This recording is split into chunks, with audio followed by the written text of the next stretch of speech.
चलो बेटा देखो, हाँ ये तो डिस्कस किया गया था ना कि यहाँ पढ़ना क्या हम लोगों को, ये तो क्लियर है ना। आपको बताया था कि शुरुआत में यहाँ पे सबसे पहले आपको पढ़ना है मोल, मोस्ट इंपॉर्टेंट पार्ट। मोल का एप्लीकेशन पढ़ना है, स्टैक्योमेट्री, स्टैक्योमेट्री का एप्लीकेशन पढ़ेंगे, लिमिटिंग रीजेंट है ना। फिर POAC, principle of atom conservation, बहुत इंपॉर्टेंट नहीं है। अगर स्टैक्योमेट्री लिमिटिंग रीजेंट समझ में आ रहा है तो पीओएसी भी उसी के ऊपर चल जाता है, निकल जाता है। और उससे भी इंपॉर्टेंट है यहाँ पे units of concentration, unit of concentration इतना इंपॉर्टेंट है वो। आप ट्वेल्थ में जाएंगे, एक चैप्टर है सॉल्यूशन, जो शुरू में हम फ्लो चार्ट बनवाए थे वहाँ पे। सॉल्यूशन में पूरा मान के चलो 30% यूनिट ऑफ कंसंट्रेशन चलेगा। इलेक्ट्रोकेमिस्ट्री सॉल्यूशन का एक चैप्टर है, वहाँ पे भी यूनिट ऑफ कंसंट्रेशन यूज होगा। अभी आप लोग पढ़ेंगे थर्मोडायनेमिक्स केमिस्ट्री वाला, वहाँ पे भी कंसंट्रेशन की यूनिट का काम पड़ेगा। इसके अलावा जब हम लोग पढ़ेंगे स्टेट्स ऑफ मैटर, वहाँ पे भी एप्लीकेशन है, और फ्रिक्वेंटली बहुत ज़्यादा इसका बड़ा एप्लीकेशन मिलता है इक्विलिब्रियम में। बताए थे one of the most important chapter है इक्विलिब्रियम, ये तो हम शुरू में बताए थे कि बहुत मेजर चैप्टर है वो। चलिए तो कहानी यहीं शुरू करते हैं। ये तो पढ़ा गया था कि केमिस्ट्री, केमिस्ट्री बेसिकली किस पे डील होता है, मैटर के ऊपर होता है ना। लिखा गया था हम लोग ना कि जहाँ पे हम मैटर के कॉम्पोजिशन, स्ट्रक्चर और उसकी प्रॉपर्टीज को डील करें वही क्या होता है, केमिस्ट्री। यही तो कल बोले थे ना। स्ट्रक्चर का मतलब कॉम्पोजिशन आप जान रहे हैं है ना, किन किन चीज़ों से मिलके बना है। प्रॉपर्टीज, फिजिकल प्रॉपर्टी हो गई, केमिकल प्रॉपर्टी हो गई, मैग्नेटिक प्रॉपर्टी हो गई, ये सारी चीज़ें पढ़ेंगे। और स्ट्रक्चर, स्ट्रक्चर का मतलब आप पढ़ते आ रहे हैं कि H2O का फॉर्मूला, ये वाटर का फॉर्मूला होता है H2O। यहाँ पे हम लोग आगे पढ़ेंगे केमिकल बॉन्डिंग में या इनऑर्गेनिक केमिस्ट्री में कि वाटर का स्ट्रक्चर कैसा होता है, बेंट वी शेप स्ट्रक्चर। अभी आगे पढ़ेंगे, कोई दिक्कत नहीं है इसमें, क्लियर है। ये होता है वाटर के मॉलिक्यूल का एक्चुअल स्ट्रक्चर, क्लियर है। आगे पढ़ेंगे मीथेन का स्ट्रक्चर क्या है, बहुत सारे कंपाउंड का स्ट्रक्चर पढ़ना है। तो ये सारी चीजें हैं क्या, मैटर ही तो है, कोई डाउट नहीं ना है। अब भाई जब मैटर पढ़ेंगे तो आपको ये भी पता होना चाहिए मैटर किन किन चीजों से मिलके बनता है, पार्टिकल्स। बेसिकली यही बोलते हैं ना पार्टिकल्स। ये पार्टिकल क्या क्या हो सकते हैं, कुछ भी हो सकते हैं, एटम हो सकते हैं, मॉलिक्यूल हो सकते हैं, आयन हो सकते हैं, या सब एटॉमिक पार्टिकल्स हो सकते हैं, क्लियर है। जरा ये सोचिए, एक छोटा सा एग्जांपल ले रहे हैं, आपको पता होगा वाटर ड्रॉप, एक छोटा सा वाटर ड्रॉप ले लीजिए। शायद बहुत बड़ा बना दिए हम, बहुत बड़ा बना दिए ना। चलता है, चलता नहीं बेटा, बहता है ये। हाँ, तो ध्यान देना, एक्सपेरिमेंटल डाटा करता है कि एक छोटे से वाटर ड्रॉप बनाने के लिए कितने वाटर पार्टिकल की रिक्वायरमेंट होती है, 10⁻21, अनकाउंटेबल है ये वाटर पार्टिकल। यानी ये क्या हो जाएगा, वाटर मॉलिक्यूल्स। इतने वाटर मॉलिक्यूल्स मिलेंगे तब जाके एक ड्रॉप वाटर का बनेगा। अनकाउंटेबल है। तुम लोग कितना गिलास पानी पी जा रहे हो, कितना बहा दे रहे हो ऐसे ही, सुबह सुबह 4 4 बाल्टी पानी से नहा ले जा रहे हो, कितना वाटर ड्रॉप खराब करो तुम लोग, बेकार लड़के हो तुम लोग, है ना। तो बस भाई यहाँ पे डील क्या करना है हम लोग को, एटम, मॉलिक्यूल्स और सब एटॉमिक पार्टिकल्स में। और याद रहेगा ना, मैटर बनता किसका है, इन्हीं सब एटॉमिक पार्टिकल्स का, या प्रॉपर्टी ये जो यहाँ पे मॉलिक्यूल्स आयन होते हैं उनका बनता है। चलिए, फिर पढ़ा गया था कि मैटर्स को दो बेसिस पे तोड़ सकते हैं हम लोग, फिजिकल प्रॉपर्टीज के बेसिस पे और केमिकल प्रॉपर्टीज के बेसिस पे। याद आ रहा है, ये कल ही फ्लो चार्ट बनाया गया था, देखो प्राचीन काल से ये चार्ट पढ़ते आ रहे हैं हम लोग। मैटर दो तरह का होगा, on the basis of physical property और on the basis of chemical properties. Physical properties के बेसिस पे, और दूसरा हो जाएगा केमिकल प्रॉपर्टीज के बेसिस पे। हाँ देखना, यहाँ डिटेलिंग नहीं है। फिजिकल प्रॉपर्टीज के बेसिस पे पहले मैटर को कितने पार्ट पे तोड़ते हैं, दो, एक होता है रिजिड, दूसरा होता है फ्लूइड, है ना। और उसको फिर बाद में तोड़ते हैं तो सॉलिड और लिक्विड किस में आता है बेटा, सॉरी सॉलिड केवल किस में आता है, रिजिड में। सॉलिड का मतलब हो गया रिजिड फॉर्म ऑफ मैटर, कहीं कोई डाउट नहीं ना किसी को। सॉलिड हो गया रिजिड फॉर्म ऑफ मैटर। और दूसरा आता है बेटा फ्लूइड, फ्लूइड का मतलब मैटर का वो स्टेट जो फ्लो करने की टेंडेंसी रखता है, उसको बोलते हैं हम लोग फ्लूइड। कोई डाउट नहीं ना है इसमें। चलिए इतने खत्म हो जाते हैं, बाकी ये प्रॉपर्टीज आप प्राचीन काल से भी पढ़ते आ रहे हैं। सॉलिड क्या होता है, जिसका शेप, साइज, वॉल्यूम फिक्स हो। लिक्विड में जिसका शेप, साइज फिक्स ना हो, वॉल्यूम फिक्स हो, उसको क्या बोलेंगे, लिक्विड। और गैस क्या होता है, जिसका कुछ भी ना फिक्स हो। यही होता है ना बेटा। केमिकल प्रॉपर्टीज के बेसिस पे मैटर को दो पार्ट पे तोड़ते हैं, प्योर सब्सटेंस और मिक्सचर। मिक्सचर का दूसरा नाम भी होता है impure substance.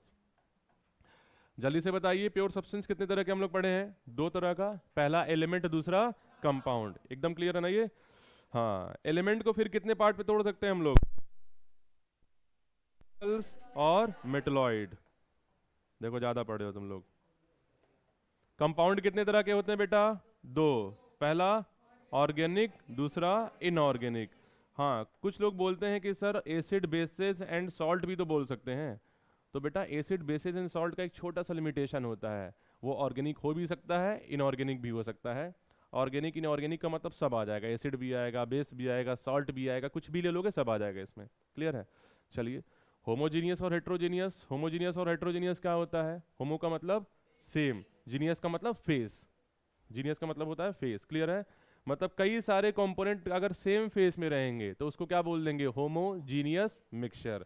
Most common example है सॉल्यूशन। सॉल्यूशन, शुगर सिरप आप देखे हैं, वो सॉल्वेंट क्या होता है वहाँ पे? वाटर होता है। सॉल्वेंट और सॉल्यूट जानते हो? सॉल्वेंट वो होता है, बेसिकली बता दे रहे हैं, जिसकी क्वांटिटी ज़्यादा होती है। सॉल्यूट वो होता है जिसकी क्वांटिटी कम होती है। और जब भी कभी सोल्यूशन बनता है तो ये भी याद रखिएगा, सोल्यूशन का फिजिकल स्टेट वही होगा जो सॉल्वेंट का फिजिकल स्टेट होता है। यानी अगर सॉल्वेंट सॉलिड है तो सोल्यूशन का भी फिजिकल स्टेट क्या होगा? सॉलिड। सॉल्वेंट लिक्विड है तो सोल्यूशन का भी physical state liquid. Solvent gas तो सोल्यूशन भी गैस। कोई डाउट ही ना है? एकदम नहीं ना? एयर, एयर में बता दीजिए, कोई पूछे सॉल्वेंट क्या है तो सबसे ज़्यादा अमाउंट में एयर में सबसे ज़्यादा अमाउंट किसकी होती है? नाइट्रोजन। और बाकी सारे अदर गैसेस होती हैं, नाइट्रोजन के बाद ऑक्सीजन हो गया। और एयर का फिजिकल स्टेट होता भी क्या है? गैसियस ही तो होता है। सॉल्वेंट और सोल्यूशन का फिजिकल स्टेट क्या रहेगा? सेम रहेगा। अभी थोड़ा डिटेलिंग में हम लोग पढ़ेंगे जब यूनिट ऑफ कंसंट्रेशन आएगा। बताइए, क्लियर है ये? तो जल्दी से शुगर सिरप याद करिए। शुगर सिरप में सॉल्वेंट कौन होता है? वाटर। और शुगर क्या हो गया? सॉल्यूट हो गया। बताओ, होमो का मतलब क्या होता है? सेम। जीनियस का मतलब फेस। मिक्स कर दिए, दोनों का फिजिकल स्टेट क्या है? लिक्विड। लिक्विड ही तो बोलेंगे ना। पानी में चीनी को घोल दिए तो कौन सा फिजिकल स्टेट मिला? लिक्विड। गलत हो तुम लोग, एक्वस बोलते हैं उसको। याद रखिएगा, जब भी लिक्विड स्टेट में सॉलिड या गैस डिसॉल्व कर दें तो नया फिजिकल स्टेट क्रिएट होता है जिसको बोलते हैं एक्वस। कभी ये नहीं सुने वो लिक्विड स्टेट ऑफ वाटर या शुगर? बोलते हैं aqueous state of sugar, aqueous solution. Liquid solution सुनते होगे कम, लेकिन मोस्टली क्या सुनते हैं हम लोग? Aqueous solution. अरे वो तो छोड़ो, 10th में पढ़ के आए हो, सारे एसिड का फिजिकल स्टेट क्या लिखते हैं? एक्वस। पढ़े हो ना? HCl। HCl नेचुरल स्टेट में कौन से फेस में होता है? Hydrogen chloride gas. गैस होती है ये, हाइड्रोजन भी गैस, क्लोरीन भी गैस। बनाते क्या है हम लोग उसका? एसिड। उस गैस को किस में डिसॉल्व किए? वाटर में। ये भी तो पढ़े हैं ना छोटे क्लास में कि कोई भी एसिड एसिडिक बिहेवियर तभी शो करेगा जब वो किस में डिसॉल्व होगा? वाटर में। बोलिए, क्लियर है?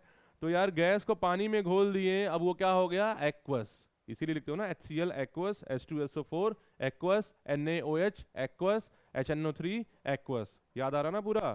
तो याद रहेगा। एक्वस स्टेट क्या होता है? Homogeneous mixture of solid and liquid या गैस एंड लिक्विड। जब भी किसी सॉलिड या गैस को लिक्विड में डिसॉल्व कर देंगे और वो होमोजीनियस मिक्सचर बना देगा तो ऐसे स्टेट को क्या बोलेंगे आप? Aqueous state.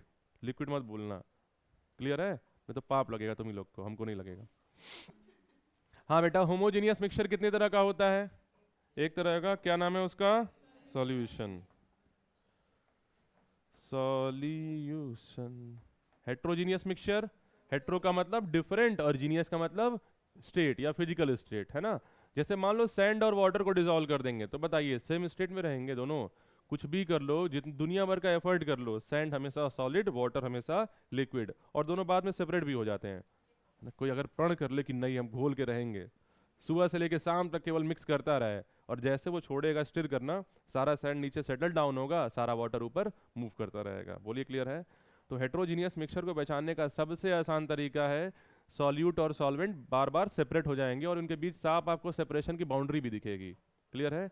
सैंड और वाटर हो गया, ऑयल को वाटर में डिसॉल्व कर लिए, क्या बन गया? होमो बनेगा कि हेट्रो बनेगा? हेट्रो बनेगा। क्लियर है ये चीज?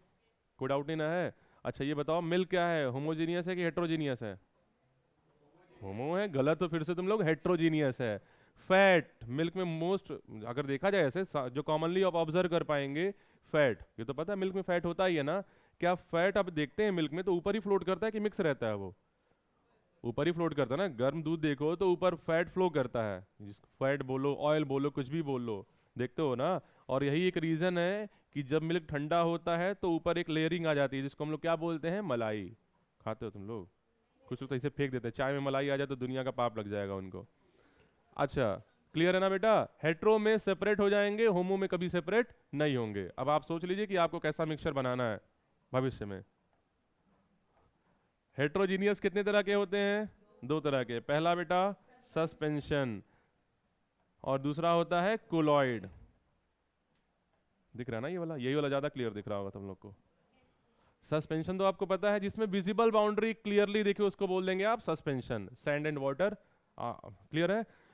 लेकिन कोलाइड्स वो होते हैं जो दिखने में होमोजीनियस होंगे। जैसे कुछ बच्चे बोल रहे हैं कि सर मिल्क होमोजीनियस होता है, दिखने में तो होमोजीनियस होगा लेकिन एक्चुअल में उसकी प्रॉपर्टी कौन सी होती है? हेट्रोजीनियस की। वो भी क्या, वो क्या होगा? कोलाइड्स होगा। क्लियर है? एकदम क्लियर है ना? कोई डाउट किसी को? शैम्पू, शैम्पू होमो है कि हेट्रो? हेट्रो है। याद रखिएगा, दिखता भले होमो है लेकिन प्रॉपर्टी पूरी कौन सी होती है? हेट्रोजीनियस की। कल आपको बताए हैं जितने भी कॉस्मेटिक प्रोडक्ट्स होते हैं, most of the cosmetic product क्या होते हैं? हेट्रोजीनियस होते हैं, कोलाइड्स होते हैं। हेट्रो में फिर आएंगे तो कोलाइड्स हो जाएंगे। ब्रेड हेट्रोजीनियस, वो भी क्या है? वो कोलाइड है। चीज तुम लोग का फेवरेट, वो भी क्या है? कोलाइड है। पनीर कोलाइड है। क्या एग्जांपल ने? सब तो कोलाइड है। एरोसॉल स्प्रे कोलाइड है। Sugar and water. चलो बेटा, क्लियर है ना? ये इतना पढ़ना है। और इसमें चैप्टर्स भी आपको बता देते हैं। खैर इसमें तो नहीं, हम शुरू में बताए थे कि कौन कौन सा चैप्टर निकल के आएगा, जो बड़ा वाला फ्लो चार्ट बनाए थे हम लोग। यहाँ तक कोई डाउट आउट किसी को? किसी को ये डाउट है कि प्योर सब्सटेंस होता क्या है? कल ही बात किए थे, जिसमें या तो सेम टाइप के एलिमेंट हो या अगर डिफरेंट हो तो उनके मास का रेशियो क्या हो जाए? फिक्स हो जाए, है ना। मिक्सचर